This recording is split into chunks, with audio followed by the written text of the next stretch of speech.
Hey, you must be the new guy. Everyone's been expecting you. Here, let me show you around.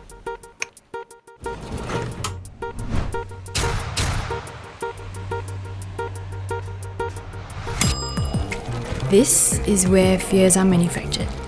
So whenever our boy Danny encounters something scary that sends a sharp spike of adrenaline racing through his bloodstream, all fears have to pass through here first. But some things are scarier than others. Talk about an adrenaline rush.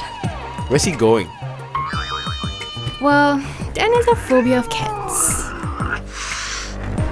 Unlike regular fears, phobias are processed in a separate facility. Little old Dan was chased and scratched by a cat when he was just 5 years old. Yeah, it's quite sad. Many phobias are a result of traumatic experiences, while others can be learned phobias, like learning to be afraid of things that your parents or siblings are afraid of, or of things you watch on TV. What's this last one?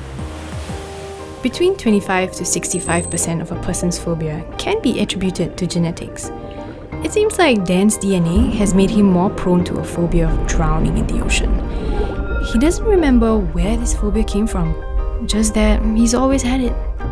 So, what happens after the phobia is processed? Each phobia is shelved neatly in the back of the mind so that they don't hinder daily operations. Most of them end up taking care of themselves.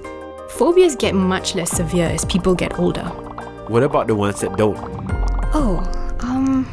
Well, we just give them some space to sort themselves out.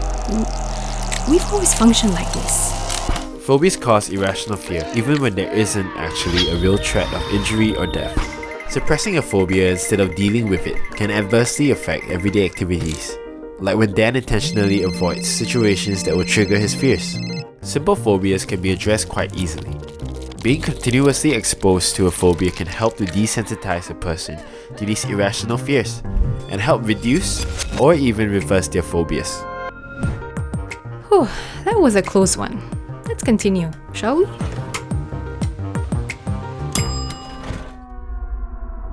This is me, isn't it? Yes, I'll leave you to it then, shall I? You're not coming?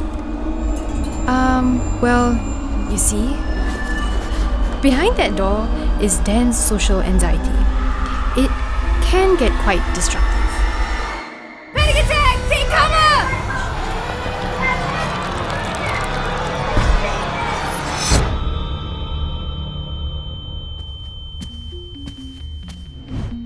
Are you sure you want to do that?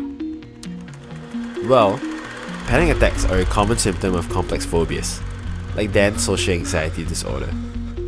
Dan often experiences an overwhelming and persistent fear that he's always being watched and judged by other people. This fear affects him at work and at school, making even regular day-to-day activities difficult. But more importantly, it makes it hard for him to make and keep friends. However, just like simple phobias, we found that it is possible for us to treat complex phobias, like social anxiety. Treating complex phobias can sometimes take a longer time and involves speaking to a therapist. Counseling, psychotherapy, and cognitive behavioral therapy are all methods of treating social anxiety disorder. Complex phobias may seem daunting and hard to deal with, but with the help of a specialist, these feelings of fear and anxiety can be controlled. But I'm scared. Well, getting help is the first step to getting better, isn't it? Hello Dan, I'm your therapist for today. What seems to be the problem? Hi, if you like the video you just watched, you can hit the subscribe button or check out our playlist for more content just like that. You can check out our description for our Discord and our Patreon. So if you like what we do, you can drop us some money.